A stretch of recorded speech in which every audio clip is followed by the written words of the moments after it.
In the early 1870s, the Royal Navy faced a number of choices. Should future warships be built with or without sails, since the first sail-less ocean-going battleships of the ironclad era, Devastation and Thunderer, were at that point under construction? And should the main battery be in turrets, in barbettes, or should they stick with the older central battery that had immediately followed on from the broadside battery which had seen use in the first ironclads? The majority opinion was that full sail rig had really surpassed its usefulness, and a lighter rig, maybe for slow long-distance emergency sailing, was probably about the only thing that was needed. But there were a loud minority who still thought that full sail would be useful, and amidst all the choices, this being the late Victorian era Royal Navy, they decided to go with yes, and so built almost every possible combination of all of the above options. One of these ships was to be HMS Superb, and she reflected the oldest mode of thinking. She was to be the ultimate centre battery ironclad equipped with a full sail rig. Laid down on the 5th of March 1873, about a month before Devastation headed out for her sea trials, she embodied almost every lesson learnt so far in the construction of centre battery ironclads. This being barely half a decade after the Battle of Lissa, ramming was still very popular, and since a ram was at the front of the ship, and the guns were normally on the side of the ship, this seemed to present a little bit of a problem.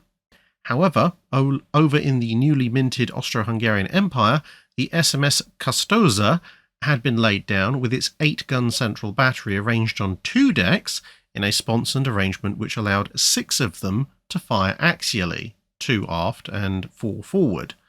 Since it was held that ramming must be sought, the line of battle had shifted temporarily from line ahead to line abreast, and this layout gave the Austro-Hungarian ship as much forward firepower as she had on either broadside.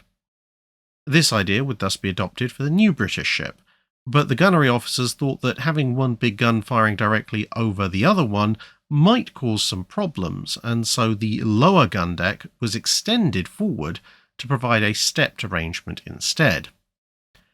The planned armament was to be a dozen 10-inch muzzle-loading rifled guns, with 8 on the lower deck, 4 per side, of which 1 could fire forwards, and 3 on the broadside, and 4 guns on the upper deck, with 2 per side, each of which was installed in a corner mounting capable of a 90-degree arc of fire, with 1 covering the forward 90-degree arc and 1 covering the aft 90-degree arc per side. This gave a similar 4 forward gun and 2 aft gun arrangement, but allowed for 2 additional guns per broadside compared with the Austro-Hungarian vessel. However, when the ship was launched in April 1873, she was named Alexandra instead, after the princess who launched her, and whilst fitting out, the upper forward guns were swapped from 10-inch to 11-inch weapons. Half a dozen small 20-pounder or 3.75-inch guns were also carried in the open on the upper decks for anti-personnel use in boarding actions or in landing operations. The armour layout was complex. A 12-inch belt protected the magazines, machinery and the lower gun deck, thinning out to 10 inches along the rest of the hull and 6 inches at the very ends, with an 8-inch bulkhead fore and aft enclosing the lower portion of the central battery. An additional 5-inch bulkhead further aft protected the magazines and machinery from a stern raking fire, the central battery protected them from forward raking fire, and the upper battery had a uniform 8-inch belt and bulkhead arrangement. Speed was just over 15 knots, courtesy of a fraction over 8,600 indicated horsepower, supplied by brand new vertical compound engines that drove 2 screws. The engines themselves being supplied by a dozen boilers, which, also being of a brand new cylindrical type, could run at the heady pressure of 60 psi, as opposed to the 30 psi of the previous generation of square boilers. 2 small 600 indicated horsepower engines were also installed, which had the dual tasks of keeping the screws turning whilst the ship was operating under sail, primarily to reduce drag, and also providing a rather interesting limp home option, capable of moving the ship at about 4.5 knots if something happened to happen to the main engines. Her top speed, just over the 15 knots, was remarkable for the time, and she remained the fastest battleship afloat for a decade in an era of rapid technological development.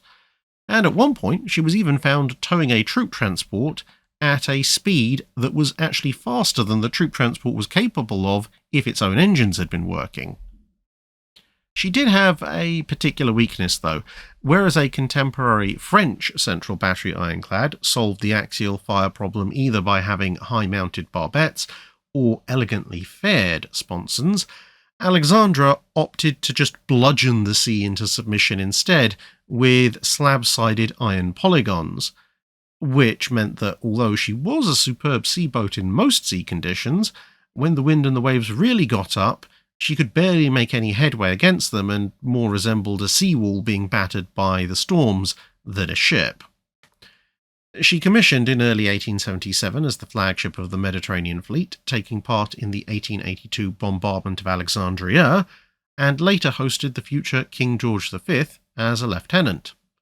In 1889, she was modernised, with the upper gun battery replaced with 9.2-inch breech-loading guns. Back in 1884, the 20-pounders had been replaced with 4-inch breech loaders, as well as 10 1-inch Nordenfeldts for anti-torpedo boat work, and now the latter was swapped for 6 6-pounders and 12 3-pounders. She was also equipped with searchlights and a dozen Whitehead torpedoes, plus a dozen remote detonated mines. The sails were removed, the masts cut down, and fighting tops installed for the 3-pounders, and new boilers were also installed, along with a conning tower and a small superstructure. With all of this expensive work done, she was promptly sent straight into the reserves, albeit as the flagship of the reserves, and she spent the next decade at Portland, being fitted with a radio at the end of the 19th century to see if such a device would work at sea, and replacing the 4-inch with 4.7-inch quick-firing guns.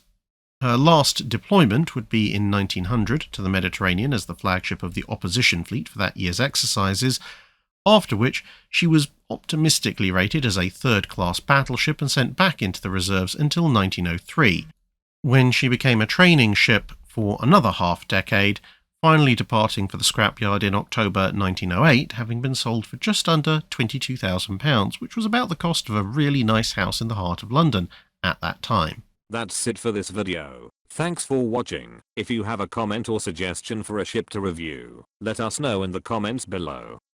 Don't forget to comment on the pinned post for dry dock questions.